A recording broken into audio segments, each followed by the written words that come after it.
मी बिटेल healthcare कंपनीचा प्रतिनिधी रोहित गुळवे. आपण आता एका गोट्यावर आलोय, प्रमोद निकम यांच्या गोट्यावरती आलोय आणि त्यांना चांगला रिझल्ट असा बसलाय. ते गुंडेगावचे आहेत आणि त्यांनी आपले ग्लायसिन-चिलेटेड मिनरल मिक्सचर वापरले ऍडमिन सुप्रा म्हणून. त्यांना एक चांगला रिझल्ट आलाय. आता ते आपल्याशी बोलतील. तुमचा रिझल्ट सांगा. आम्ही पावडर 1 महिन्यापासून वापरतो. 1 महिन्यामध्ये आम्हाला असा रिझल्ट झालाय की फॅट वाढले, त्याचं एसनेफ वाढायचं आणि दूध प्रति लिटर गायचं 1-1.5 लिटर प्रमाणे वाढलं आमचं. पहिली फॅट आमची 3.2 लागत होती, आता 3.8, 3.9, 3.8, 3.9 फॅट लागते. एसनेफ 3.80 लागायचा पहिला, आता 8.5, 8.4 एसनेफ लागतोय.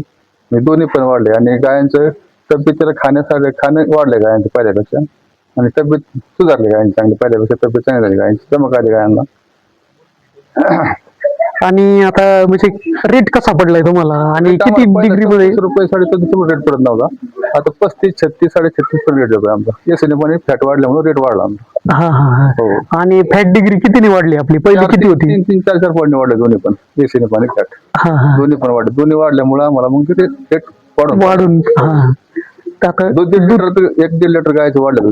प्रत्येक गाईचं 1 ते 1.5 लिटर दूध वाढलेलं आहे. 1-1.5 लिटर वाढले गायचं. गायांना चमक पण चमक आली गायला चांगली. हा. गुचडाचं प्रमाण कसं आहे? राहिले नाहीत, पहिले गुचड होते पण आता प्रमाण ते राहिले नाही हा हा जास्त. हा. चमक वाढली गायांना, हा. खाण्याचं प्रमाण वाढलं गायांचं. आपण बघू शकता इथं गायांच्या तब्येत कशी झाली ती आणि एकदम चांगला रिझल्ट असा त्यांना आलेला आहे. आपले ऍडमिन सुप्रा चांगल्या प्रकारे त्यांनी हे केल्यामुळं तेही सांगतील की सजेशन देतील तुम्हाला की कसं वापरायचं. सर वापरायला काहीच अडचण नाही.